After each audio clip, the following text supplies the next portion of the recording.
The information presented in this podcast is for educational purposes only and is not meant to be a substitute for clinical mental health treatment. If you or someone you know is experiencing a mental health crisis, please dial 988 or head to your nearest emergency room. Welcome to the Black People Die by Suicide 2 podcast, where we discuss all things mental health with an emphasis on suicide in the Black community. I'm your co-host, Jordan. I'm your co-host, T-Kea. If you're tuning in for the first time, welcome. If you've seen a couple of our episodes, welcome back. Today is exciting. We have a special guest today. We are so excited to have her. Before we introduce you guys, at the start of every episode, we like to check in, tap into how we're feeling, really practice a mindfulness. Yes, really tapping into how we feel. T-Kea, how you doing today? You know what? I'm tired. She's been busy, y'all. Real busy. Tired, of course, and learning to be like intentional with my yes and my no's, because I feel like when you're in a space when you're like excited and you're like going after what you're passionate about, it's easy to say yes to everything, but then it could be at the cost of diminishing or emptying your cup. So I'm learning to be more intentional about that.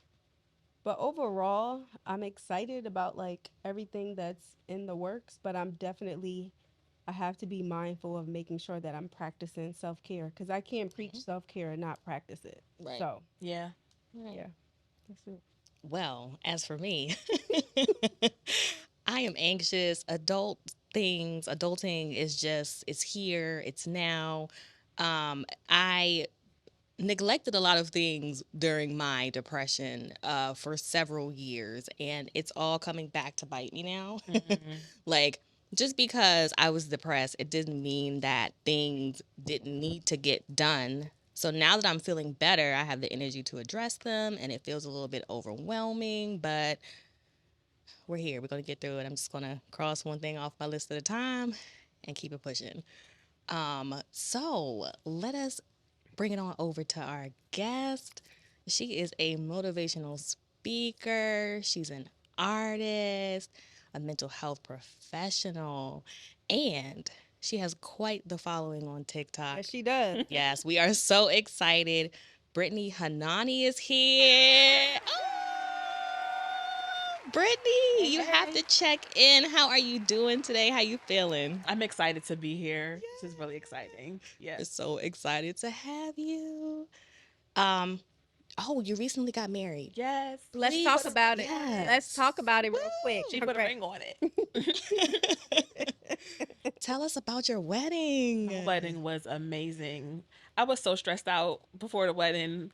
I was student government president. I was women's ministry president at church. So planning things I'm good at.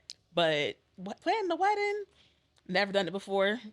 Would not recommend. It's hard, but when I saw my bride, I just started crying. So everything that was stressing me out, everything that was hard, just didn't matter anymore. It was just like us, and the room stood still. So, so exciting. Yes, congratulations. Thank you. I saw a picture that she posted on Facebook, and I got a little teary. Yeah, she said that. Yeah, I was looking at it like, oh my God, like it was so precious. I was like, we was both crying. I was like, we be trying to one up each other. And I was like, oh, I'm gonna be real sappy in my vows. When I heard hers, I was like, okay, you got me. You got me. Yes, love is a beautiful thing. Yes. Congratulations. Thank you. So, T-Kea, you want to get us into the topic? Yes, I do. So, for today's topic, we're going to discuss, of course, mental health. We'll discuss suicide, but we're going to discuss it as it relates to being a part of the LGBTQIA plus community, and really just highlighting that we already know that suicide is like the second leading cause of death of individuals between ages 10 to 24. A lot of people, which we'll kind of dive into them a little bit more when we do our resource segment, but the Trevor Project does a lot in terms of research and resources for mental health. And their study shows that they estimate 1.8 million LGBTQ youth attempt suicide every 45 seconds. And so that's one of the many reasons why we have Brittany on here, because she's a part of the LGBT plus community, and she's really going to speak to her experience. And Brittany's story is just like, it's so complex, and I feel like we may have to have a part two, because I don't know we gonna be able to give Brittany Life was life. So I'm like, oh, me and Jordan was talking. I was like, we gonna have to bring Brittany back because she got a lot. But yeah, so we'll give Brittany the opportunity to share her story, because there's so much in terms of intersectionality with you know, being a lesbian, but then also being a Christian, struggling with mental health. I'm pretty sure that probably influenced Brittany in terms of like why you became a mental health professional. So that's really what we're going to talk about. So Brittany, you start introducing yourself. And I mean, I know a lot about you, but I may learn something new. Okay, so I'm Brittany. I am 32 years old. I'm a queer Black woman of color. I tell people all the time you can find me at the intersections of lesbian, fat, and Black, because those are all things that I represent in the world and how I move in the world. I came out as gay when I turned not turned 30, but during Pride Month, the last day of Pride Month, on the year I was 30. So yeah, I turned 30 on March, and Pride Month was in June, and I was just like, I just can't anymore. Something about turning 30 is just like, listen, I'm tired of this. Like, I can't keep doing this. So I came out then, and ever since then, life has just been like this. Yes. Like, I felt like I was holding my breath for years, and when I came out, it was just like, this feels good. It was hard, but it wasn't as hard as I thought it would be. I'm very fortunate in my story, because I had such a big community around me. I want to say, if we look at like a pie chart, I lost maybe like 10% of the people in my life, but the other 90% stayed. So I'm very grateful for that. Oh, that's a blessing. For sure. Because everyone doesn't have that story. No. So, about how old were you when you realized that you were attracted to women? That's a complicated question. So I'm a sexual assault survivor. I was sexually assaulted when I was 6 by my mom's boyfriend. That lasted about a year, and then I was also human trafficked when I was 11 to the age of 12. So when I started therapy, about 5 years ago, I've been my therapist for 5 years. One of my goals was to figure out who I am outside of my trauma. Because I knew I liked women, but people kept saying, oh, you like women because you've been raped. You like women because you've been abused. I'm like, maybe. So maybe I need to do the whole church forgiveness, come to the altar, speak in tongues, and ask God to help me with this. And I found out that I did those things, but I still liked women. And so when I started seeing my therapist, I was like, I really want to dive into who I am outside of my trauma, outside of all that I've been through in my life. Cause like T-Kea was saying, like, it's a lot. So, I want to say once I started doing that, I figured out my first attraction to women was when I was like 4. I actually found a DVD. At 4? At 4. The tape, maybe a tape, because I was born in the 90s. Right. Right. Something around those realms. And I was like, oh, I like boobs. Didn't even know what they were called, but you see the male body parts, you see the female body parts, and I gravitated more to the female body parts. And when I remembered that, I was just like, so that was before my abuse. So I was interested at that time. I didn't know what it was or what to call it because I was a kid, but yeah. So I want to say 4 is probably the earliest I remember liking women. Gotcha. So, about how old were you when you first started to notice any, I guess, mental health struggles? 7. I don't know if I didn't know what to call them, Right. but I was always a sad kid. My mom had me at 16 years old, and a lot goes on with being a teen parent, and I felt like I was always sad because I didn't have the things that I wanted in life, and my mom was very sad. So I felt like, because knowing now I'm a therapist, I'm an empath. I have empathy for people. I feel like those things were there as a kid, but I was always very, very sad and like feeding off of the energy of the adults that were around me. So I think that's when I started realizing I had some sort of empathy for people. As far as mental health, my first hospital admission of probably like 100 child. I was 10. And that's when I had my first suicide attempt. Okay. Ooh, I'm not gonna follow my questions. I'm gonna go with the flow. Right. Okay. I'm sorry. Did I go too fast? No. It's okay. It's okay. No. So can you like go back to that time in terms of when you had your suicide attempt? Like what was going on around that time and that led you to kind of get to that point? Okay. So I'm from Salisbury, Eastern Shore. It's not South Carolina country, but it is country. Right. It's Maryland's version of country. And I moved to Baltimore City. And I was just this really like country girl that lived with her grandparents, country church girl, and I moved to this inner city school in Baltimore and no one liked me. Like I was bullied. I actually wound up skipping a grade. So I was 10 years old in 6th grade. And I was bullied, and this guy at school, he was probably 15 in 8th grade. He probably done failed a couple grades. He told me, like, I was getting picked on a lot. He was like, if you have sex with me, I'll make you popular.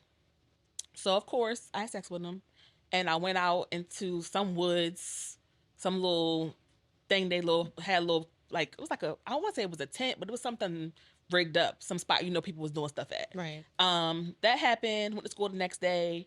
People were talking about me. So people knew me now, but they knew me for all the wrong reasons. Right. And so then he was like, well, if you sleep with my friend, I'll make you popular. One friend turned into another friend, turned into another friend. And that's why I said I was human trafficked, because that was the definition of it. Even though I wasn't taken from my home, I wasn't in taken or anything like that. The definition is when you are coerced into doing sexual acts for exchange for items, whether it's money or something like that. So that was what was happening to me. And I went to school, and it started happening at school too, with adults at the school, different. I guess they were like teachers' aides, so they were like not late 20s, early 20s, maybe like 20 years old, 21, working in the school system. And You were in middle school at this time. Okay. so I had a suicide attempt. That's what you asked me. Sorry, roundabout way to answer the question. The suicide attempt was after I told the guy who was like the quote unquote handler for me. I told him, I said, I can't do this anymore. My body was literally hurting. I'm a child. I'm like hurting all the time, aching because I have all these guys running trains on me. I can't do this anymore. And he was like, no, you're going to keep doing it. And next thing I know, all these guys come in, do their thing to me. And they kicked me out of the house with no clothes on after they were done. So I told my mom what happened, and she didn't believe me. She knew that I was sexually active, but I think she kind of thought that I bit off more than I could chew. Like, oh, you trying to be grown? Now you did grown stuff. And we've since talked about it, but that's pretty much what happened. And after that, I had my first suicide attempt. Wow. Y'all talk about not crying over here. Right. That's right. a lot. I think, and you know what's interesting about that is that I'm so glad that you made that you defined it in terms of human trafficking, because a lot of people, they just automatically go to the movie Taken. Yes. Yep. And it's like it could still happen home, like locally. And with that going on, when you attempted, did you get a diagnosis at that time when you went into the hospital? No. So I was acting out a lot after that. Like, I was getting in fights at school and stuff. So I was labeled as bad. I was labeled as fast, but never did I get a diagnosis of my current diagnosis is PTSD, but they didn't diagnose me with that at that time. For a long time, I blamed myself because I didn't talk. I never talked about what happened to me. I didn't tell anyone I was sexually assaulted until I was about 25. They just thought I was fast, and I was just doing this and trying to run the streets and whatever. And I'm just like, okay, that's what y'all think. And they would ask me questions, and I really wouldn't. Like, as talkative as I am now, back then I would not say anything about what was going on with me. My grandma would ask me, my aunts would ask me. I was also at this time cutting myself. When I was 10, that's when I started cutting myself. And everybody kept trying to figure out what was going on, but I wouldn't talk about what was happening. Anything you want to add to that? I'm really sorry you had that experience. Yeah, I couldn't thank you. imagine being so young and having that happen to you.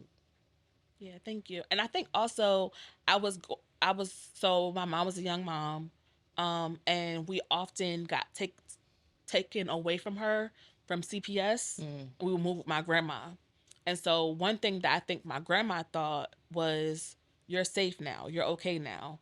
Because my stepdad and my mom were spanking us a lot. I guess, being a young parent, you get frustrated, you get your kids, whatever. It's not right, but I understand it. So we would get taken from my mom and live with my grandmother, and she's like, "You're safe now. You're not getting spanked anymore." But I was still acting out. And so I think people looked at me coming from this well-to-do Christian family and like, "Why are you acting up? Like, you got good grandparents. They take you out. They do stuff for you." It's just like, y'all don't know what happened to me. And growing up in the church, it's just kind of like, I just prayed about it. Right. Ooh, that's a good yes, I was segue. actually going to ask you about that. Mm-hmm. What was your experience growing up in the church? How did people sort of react to what was going on with you? And like you said, like did people just tell you just pray it away or? They just thought I was bad. They called me ungrateful. Mm, Um, Called me fast. Me and my mom talk about this all the time. She didn't know what to do with me, so like I was running away from home a lot. Like I did not know.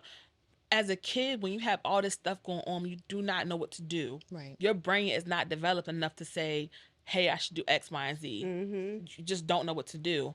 My mom took me to therapy, but I laughed it off. I tried to act cool and all this stuff. And I remember one time, my mom took all my clothes, told me to take all my clothes off. I thought she was about to spank me. She put me in the bathtub and put blessed oil on me, like from head to toe. Like my hair was greasy, my body was greasy. She was putting it on me. She was like, "I don't know what to do with my child no more.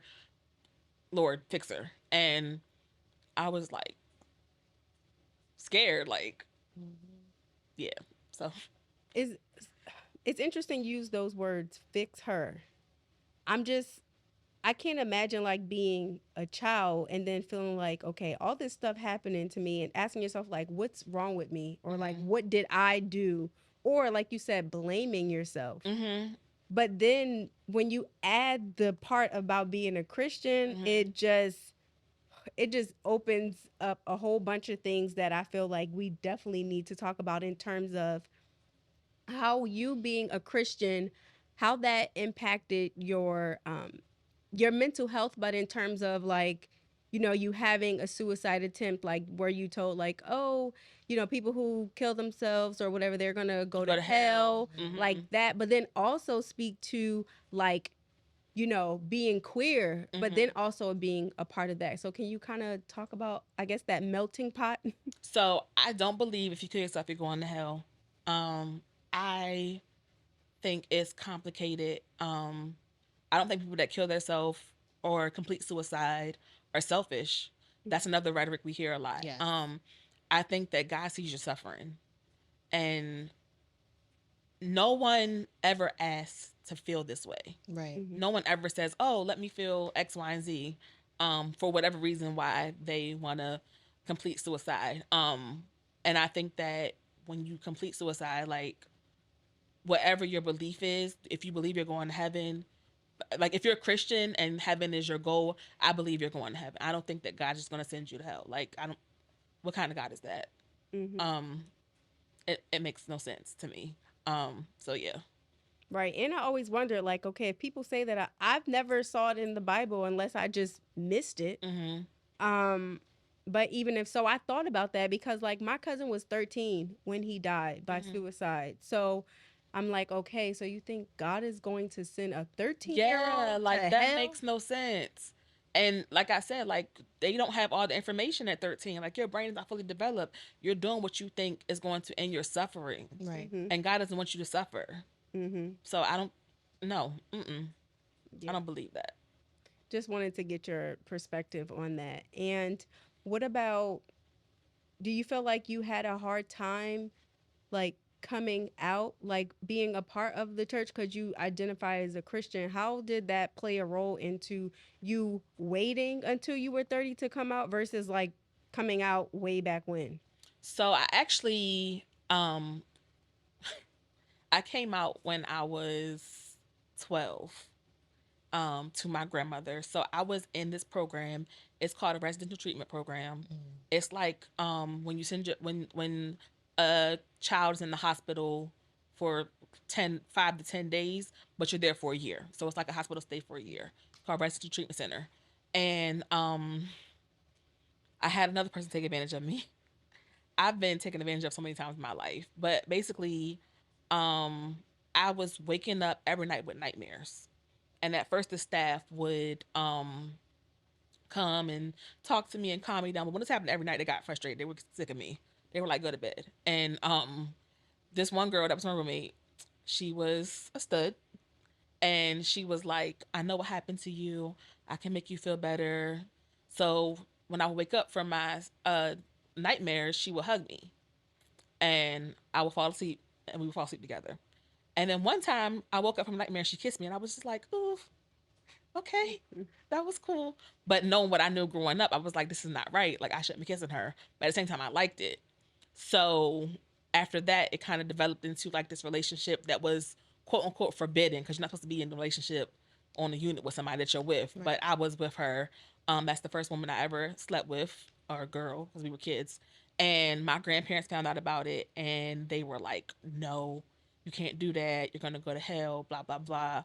And so that was like my first, I didn't really come out, but they were told about it because they tell your parents what's happening with you. Right. And I was like, it was really bad. Like my grandparents were praying for me and telling me that the Bible says this, the Bible says that, have me read books about homosexuality. I hate the word homosexual. It's a very oppressive term. I like queer, I like lesbian, throwing the dyke here and there, but homosexual just sounds so like, fire, wrath. Like, so that's when my grandparents first found out. And then I got discharged from that program. I was there from about 11 to about 14 years old. And then I came back home and I was gay. I had a little girlfriend. And my grandparents didn't like it. They kept trying to separate me from her at school. And eventually they sent me away again. Which they said it was because I kept trying to, like I said, I've made a bunch of suicide attempts in my life.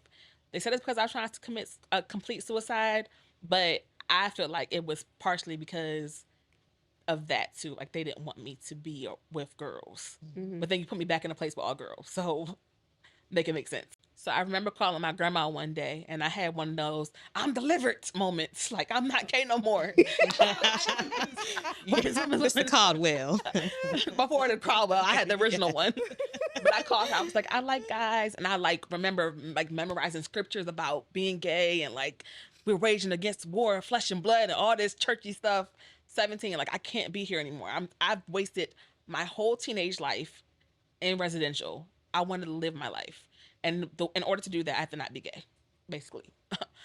So that's what happened. And then from that time on, I kind of suppressed how I felt about women because it was I don't want to say life or death thing, but when you're dependent on your parents, or in this case, my grandparents, for food, clothing, shelter, all cell phone bill, all this stuff, you want to be in their good graces.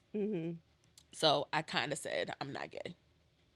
Oh, just to appease them, yes, to make them happy. You said that your grandmother, well, you just kind of told them like, yeah, I'm not gay anymore. But when you were in the church, well, I think aren't like your grandparents or somebody in church like a pastor? My grandfather was a pastor and I was raised by them most of my life. Yes. Yeah. So that makes like a lot of sense. But did you ever felt like you had somebody that you can go and talk to share, whether it was the assaults or whether it was like being attracted to women? You just kind of kept all of that inside? I kept all of it in because when you grow up in a family church, all your business is known. When you go up to the altar and I say I'm gay, they're going to tell your grandparents. If I go up to the altar and say I went to the club, I want to repent, they're going to tell your grandparents. Like, they're not supposed to, but they do. Mm-hmm. So when I was in college, in my early 20s, I went to this cult. I call it a cult now, but back then I thought it was a church. Not gonna say the name. I ain't gonna be petty. But I was going there, and I decided to go there because I think that a part of the appeal to me was that I knew no one there. And so I can go there and work out my struggles with God, Right. and go up asking for prayer, and no one is going to know because no one is attached to me and my family. Mm-hmm. The Fuchs last name, I'm a Hanani now, but the Fuchs last name carried a lot of weight in the small town. Like, we were business owners, we were doctors, we had barbershops, we had mechanics, we had churches. So my last name is very well known in that community. So to go to, and it was a white church at that. So to go to a white church where no one knew me, it felt safer for me to kind of work through some of the things, my trauma, one, and my sexuality. So I remember even when I was going to the church and I was having really bad flashbacks, I cut myself from the age of 10 to about 25, 26. So even at that time, I was cutting myself, and they were working with me at the church, and they sent me to a trauma program because they felt like I needed more help, which I really appreciated. They weren't like, pray, pray, pray. They were like, we're praying for you, but you need to get more help than what we can offer. Oh, amen. So I appreciated that. But it was still a cult. But yeah, that's when I decided to go to a different church and try to work out things. And even looking back at that time in my life, I'm grateful for it, even though it was very cult-like. I'm grateful for it because I feel like it pushed me to a different stage in my life. I was able to learn more about myself at that time, because when you're 22, that's one person than 30. So yeah. What about when you worked with therapists? Did you tell them? You didn't tell them anything? Because I was scared that they would. They're mandated to report. Right? No, not that. I was scared that they knew my family. Oh. So that's why I didn't get the help I needed till I moved to the DMV. When I moved away from home. Because even in Salisbury, like, I remember one time I had a case manager that my aunt had a hair salon. I did her hair before. I took down her weave. So you sitting in my aunt's chair, I don't know what you're talking about me. Like, I'm scared. Because everybody knows my family. So I did not get the right help. I remember when I was at the church cult. I'm just gonna keep saying that. I'm petty. When I was there, and I went to the trauma program, I decided that I needed to move away from home, because in Salisbury there are no trauma specialists. Like they can't. There's complex PTSD and there's PTSD. So regular PTSD, and I don't want to say regular to make it look less than, like, maybe 1 or 2 traumas. People can help with that. But I've had multiple traumas. I've been hurt by multiple people, whether it's physical abuse, sexual abuse. So I needed, like, a specialist that could really specialize in what I was dealing with. So I moved to, I went to Bowie State, and I found a therapist that specialized in trauma. And that's when I started to do better. But even then, what people don't tell you is when you start working on your trauma, it gets worse before it gets better. Ooh, yes. It gets a lot worse because you're bringing up stuff. And now, like, for years, I kind of put it to the back of my mind. Nope, not gonna think about it. Ignore it. That didn't happen. Nope. But at some point, you can't keep ignoring it. Right. Like, even when I told you guys, like, I told my grandparents I wasn't gay anymore. Went to college, and in college, I joined every club, every team, everything. I was on like 5 different committees to try to ignore my mental health breakdown that was coming. I was trying to act like nothing was wrong with me. And eventually it happened. I tried to hurt myself again. I remember I was still cutting myself and trying to conceal that while being class president, which is someone, everybody know me. And I took some pills and drank some cleaning products. I don't know if that's too graphic. I'm sorry if it is. You can edit that out if you need to. But and my friend found me, and I took me to the hospital, pumped my stomach. I was there for like 3 or 4 days, and I got kicked out of school because they told me I was dangerous to myself and others, and I was a liability. school? Yeah, Wow. college. I got kicked out. They were like, you can't. They said it was a medical administrative leave or something like that. But I was dangerous to myself and others. Basically, that's what they told me, and I was devastated because now I didn't have SGA or gospel choir or pep squad to keep me distracted. I had to deal with my demons. Right. I had to deal with what was going on, and I was so depressed. So yeah. So when you had that moment, okay, so then you stopped going to school, or whether they kicked you out, let's call it what it is. Mm-hmm. What happened like during that time? Did you like get back into treatment, or like what did you have holding you? Well, at that point you didn't feel like you were held together. So I didn't feel like I was held together. I actually, wow, I'm about to cry. I remember it. I was laying in the bed at home thinking of everything I had lost because I had put my identity in all of these things that I was doing. And it was like, well, who am I now? I'm not at the church anymore. I'm not at school anymore. And I made this like really, really wild tweet in Facebook status, like saying goodbye. Like, I'm ending it now. Like, forget y'all. Forget life. I can't do this. And someone called my grandmother and was like, go up here and check with her. She's not doing well. And passed out again. That was like a week after the first incident. Or maybe not a week, maybe like 2 or 3 weeks after the first incident. And some of the people that were on SJ with me came to my house as I was being, like, they saw the tweets that I had made. I'd made the attempt. My grandmother found me. So the ambulance was taking me to the hospital as they were pulling up to kind of encourage me. So it was like all this love, but I couldn't take it in because I'm embarrassed because I want to be dead. I don't want y'all to see me like this. So it was a lot of attempts after attempts after attempts. So yeah. And then I decided to go back to the trauma hospital again. I probably went there between 2011 and 2013 a good 4 or 5 times, and for like 3-month stints. I was there for a long time because, like I said, when you're with trauma, it gets worse before it gets better. Right. So yeah. Yeah, I'm really glad that you mentioned that because I have a diagnosis of PTSD too. And I remember early on, like first really scratching at the surface of what was going on for me. I would have wild Nightmares, flashbacks, Yes. all of it, body memories. Like, you literally feel like you're in that moment, and it's wild. And I'm like, how did I push this down for these many years? It's like, once you open Pandora's box, it's Can't like close it. you can't close it back up. Yeah. You can't. did you disassociate Yes. at any point? Yeah. A lot. Like, I was not a person. Call me a tree. Like, I'm not a person. Don't. So that was really, really hard for me. So I don't want to make assumptions, but I'll ask the question. With all that you went through, is that the reason why you decided to pursue your career as a clinician? Was that? Yes.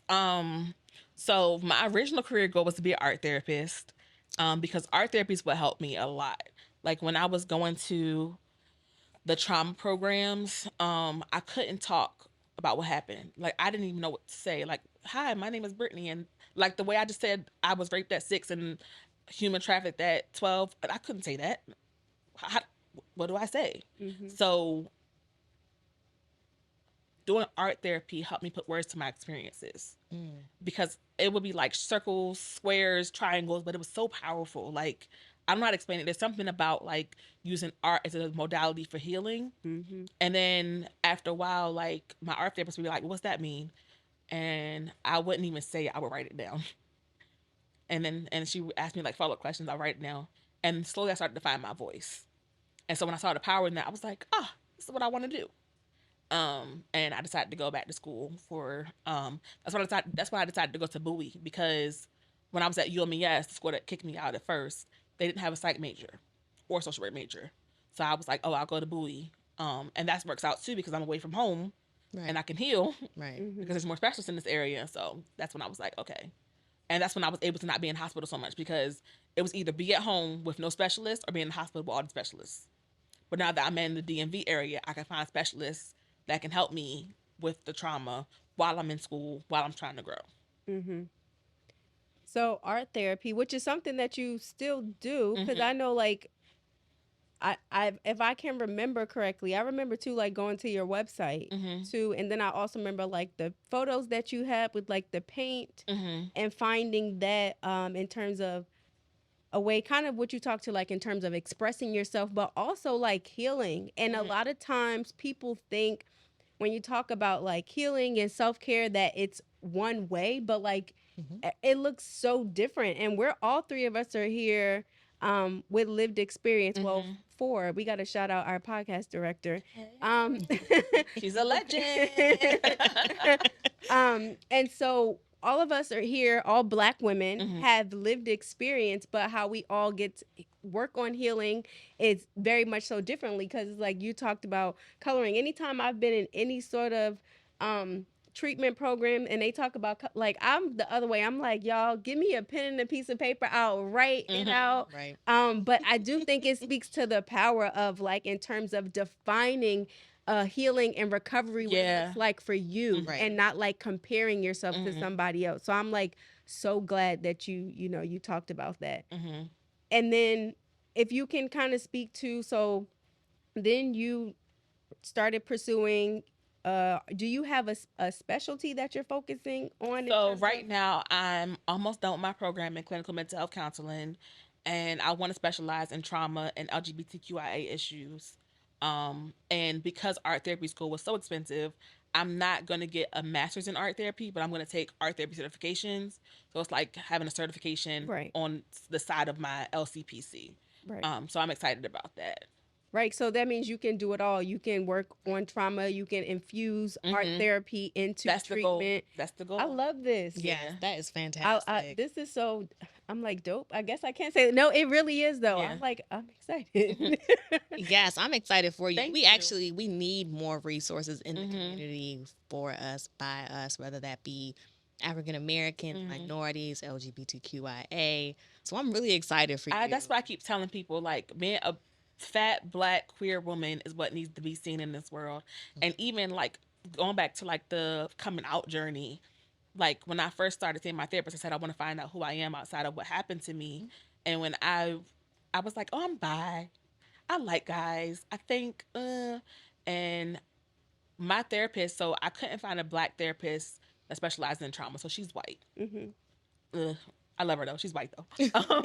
But she's queer too. And I told her, I was like, you being gay and me being gay are two different gays. Because I'm not allowed to be gay and fat and dark skinned. Because it's just it's not your privilege to be gay as a white woman. It's different. You don't have the religious trauma that I have, that to unpack. So she was like, yeah, you're right. You're right. And she kept encouraging me to find queer Black women. And I was like, nope, because if I find them, I'm going to have to admit that I'm gay and I don't want to do that. And I remember my, it was probably like around 2020, I was cyberbullied. I think you remember that when that happened. And I had got like this uptick of like this platform that I had. And I was cyberbullied by like a bunch of people on the internet for like nothing. Now it happens all the time. I'm used to it. But then I was just like, whoa, what is this? It was out of nowhere. And I got really depressed. And I told my therapist, like, see, they talking about me because I'm fat. I can't be fat and gay. Like, what? What that can't be a thing. So I remember like healing from that cyberbullying and like realizing like if you're gonna have this platform, you have to unfortunately think of that bad people are going to come your way and take the precautions that you need to take care of yourself. Right. And I remember one day I was like talking about self-care online. I'm like, you're a fraud. You're a fraud. Like, you're fake. And I'm like, and that's harsh, but I was just like, you're hiding a big part of who you are. And how are you preaching about love and self-care and self-love and confidence, and you hate this part of yourself? You hate that you're gay. Brittany, you're gay. You're gay. Like, stop saying you're bi. Stop saying, oh, I just haven't met the right man. Stop, Brittany. And so me and my therapist talked about it. We talked about it. And I kept saying, like, it was important for me to say that I'm gay. and like really say it and hear myself say it, and not sugarcoat it and be like, oh, I like girls, or I'm a pillow princess, da, da, da. Like I was like sleeping with women behind the closed doors, and I was really heavy in church too, really heavy in a church that I was the women's ministry leader. I was teaching the kids, and so I was just kind of like, I can't be gay because I go to church. I got to choose. And yeah, so then I remember one day I was laying in the bed and I was like so suicidal. It just like it like hit me so hard. Like I was just like, if I don't get this out, I'm gonna hurt myself today, because I can't keep doing this. I can't keep lying to myself about who I am. And I was like, you know what? I'm gonna post it and go to bed. And I made a post the last day of Pride Month. My therapist was on vacation. She was like, of all the days to make a post where things could go wrong, things could go left, you gonna wait till I'm on vacation? And I was like, I just had to do it because I was like, I don't want to die.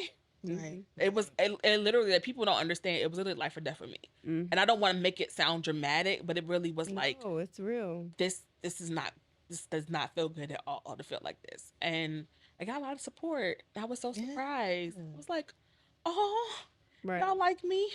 Okay. Yeah, I'm so glad that you had that experience. There's someone who I know that I often talk to who just kind of someone that I have in my life that like recently kind of came out, but older, like in their 40s. And like just kind of had, in terms of like just kind of y'all stories are very parallel in terms of like the church and all of that. And I just, when I think about that, I just think to myself, oh my God, imagine being 30, 40, 50, 60 and never can live in your truth. That is a terrible way to live life. Yeah. And so it makes sense that, people who feel like they can't be themselves, that they would want to die. Because every day you're walking around wearing a mask. And yes, people wear a mask all the time, but I'm just to a certain extent, right, but I'm speaking specifically in terms of not being able to own your sexuality. That makes up so much of who we are. Yes. And that's not to discredit people who haven't struggled with their sexuality and that they may wear a mask for whatever reason, but I feel like it's very unique and it's very different when you have to hide like that part of yourself.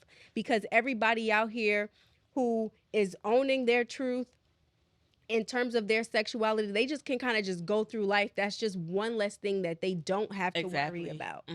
And then when you start adding on the other stuff, like, okay, being a Christian and then having the trauma, and then I guess you kind of talked about that too. You are at a place in your life where you own, like, yeah, hey, I'm fat and I'm dark skinned and I know I'm beautiful, but I'm pretty sure that was a journey. Yes. I don't know if you woke up one morning and was just like, yeah, I'm fat and I know I look good.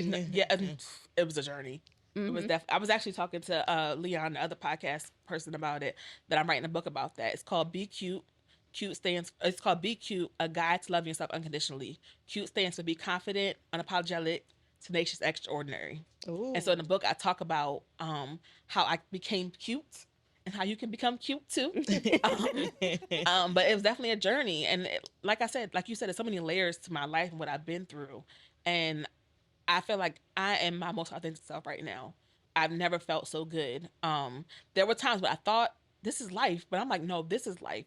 And I'm sure in 10 years, I'm gonna be like, this is life. So I feel like the Bible says you go from glory to glory. I kind of feel like that in my life. Like I go from like good to gooder to bestest. Just made up words, but it's fine. No, it's fine. So yeah. Yeah, no, that's so good. And I don't know, something, I feel like I should mention this because I know kind of how we talk about language matters. And I don't know if there would be somebody who listened to this episode and if they might be I guess maybe like offended, maybe is the word, in terms of, because I heard you use the word complete. And I know like some people, for them, they don't like hearing that phrase because it's like, even it is technically because it's the end, but I find that some people prefer, I don't know, it has like a negative connotation to it for some people. Like for me, it doesn't bother me, but if there is somebody who may be listening to that, we just what is not anything in terms of offending anybody. We are big on language. And so I just wanted to say that, but I also let Brittany speak to that too, because I know Brittany and I know Brittany comes from a very pure place, but I just wanted to put that in there just in case somebody's like, wait, what? She used that word. Do you mean complete as in like whole, or complete as in complete Complete and as in suicide? Yeah. Complete and suicide. I feel like, yeah, first of all, I catch myself saying the wrong term all the time too, because it's so indoctrinated in us. Committed, Right. committed. Like, no. And I feel like we have to watch our language, because our language does matter, and words have negative connotations to them. They have ways that we look at them, and when you say completed, it feels different than saying committed, because it's like, that's bad, you shouldn't have did that. I was committed to this, I was committed to the psych ward, I was committed to whatever. It's like, no, completed, or just say that their life ended or something like that, because I feel like I said, this has a negative connotation. You don't want to be negative about something that can be sad already. Right. Yeah, because I think in terms of like when we say, it's usually like, oh, it's like somebody completed a test or they completed a task or something. And I'm interested in knowing, I guess that's probably some more digging and research in terms of doing, but I just know some people. So if you're listening, just know that we don't mean anything. No, it's not negative. We actually, it's the opposite. We want to show it in a different light. Right. But yeah, so I guess before we still got a little bit more to go, but I'll give Brittany the the opportunity to just simply, if there's anyone who is struggling with coming out, if there's anyone struggling in terms of loving themselves, what words of encouragement would you give them? Not just from whether they're Christian, whether they're part of the LGBT community, whether they're fat, like give them some motivation, some encouragement, girl. So one thing I say in my book is that you have to enter into an unconditional relationship with yourself. Like, there was a time in my life where everything I did was contingent upon other people. Like, if you said that my butterfly type was ugly, I would not wear the top ever again, because I was so committed to what people thought about me. And it was exhausting, because my confidence in myself wavered from time to time. Like, if you said I was ugly, I was ugly. If you said I was cute, I was cute. And I was like fiending for attention all the time. Like, I wanted compliments all the time, because without those compliments, I was nobody. And so that's when we were talking about the journey. So I was like, I can't keep doing this, because I'm empty inside. So I had to first like look in the mirror and say, you're beautiful. It was cringy as fuck, y'all. I'd be like, you're beautiful. You're beautiful. No, bitch, you beautiful. Like, you, Right. like, like, but it took me a while to get there. I made like something so basic as making a list of what I like and what I don't like. Because if I was with certain people, I'd be like, oh, I like Limp Bizkit. What?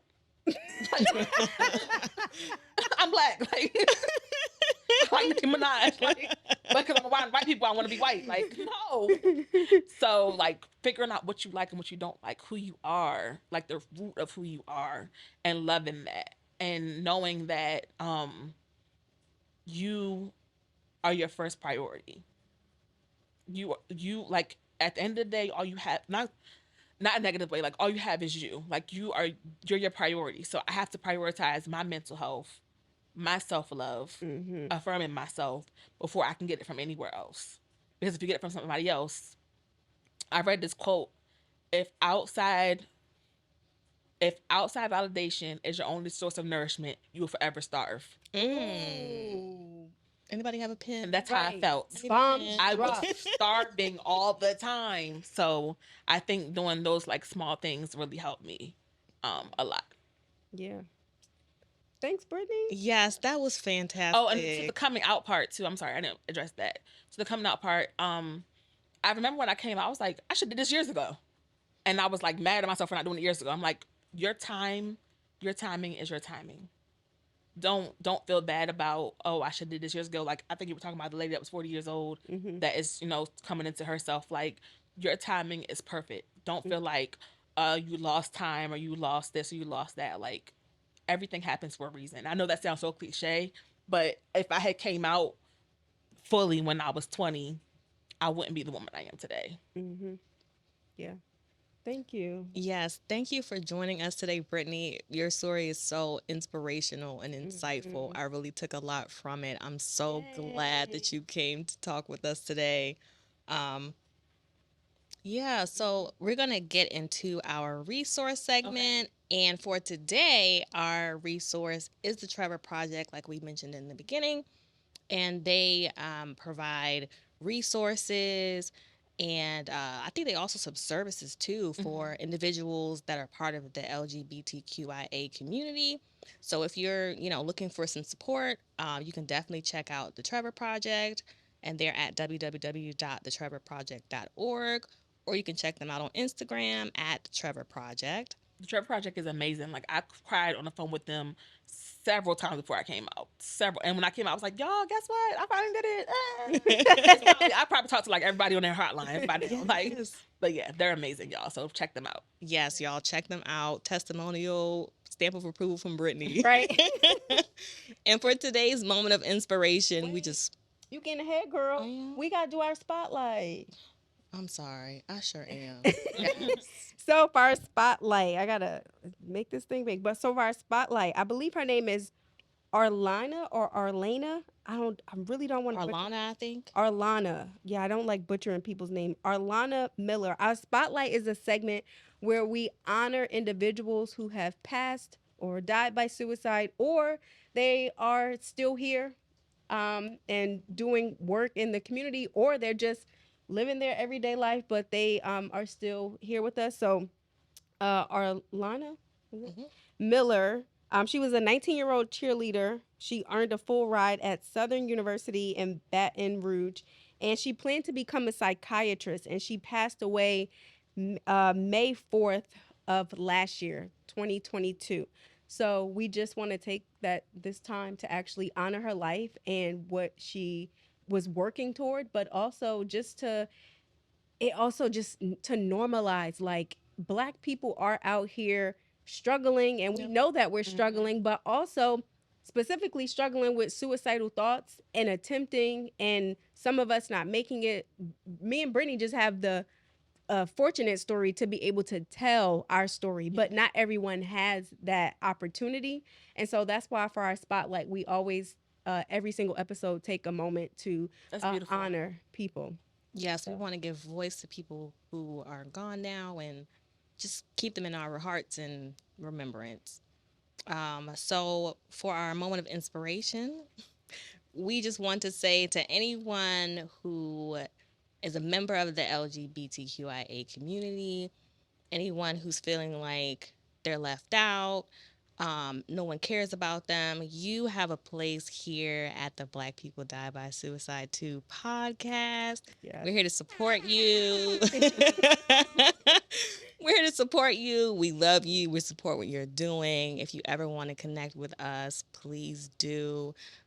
You're loved, you're special, and you have a place in our community. Good job, bitch. Good job. So that wraps up today's episode of Black People Die by Suicide 2, featuring the amazing Brittany. So we will catch y'all on the next episode. Yes. Yeah. Take care, everybody. This episode was sponsored by the Mental Health Empowerment Agency, where its mission is to dismantle the mental health stigma and raise awareness of suicide prevention through curated events, individual and group peer support, digital and social media, and educational trainings.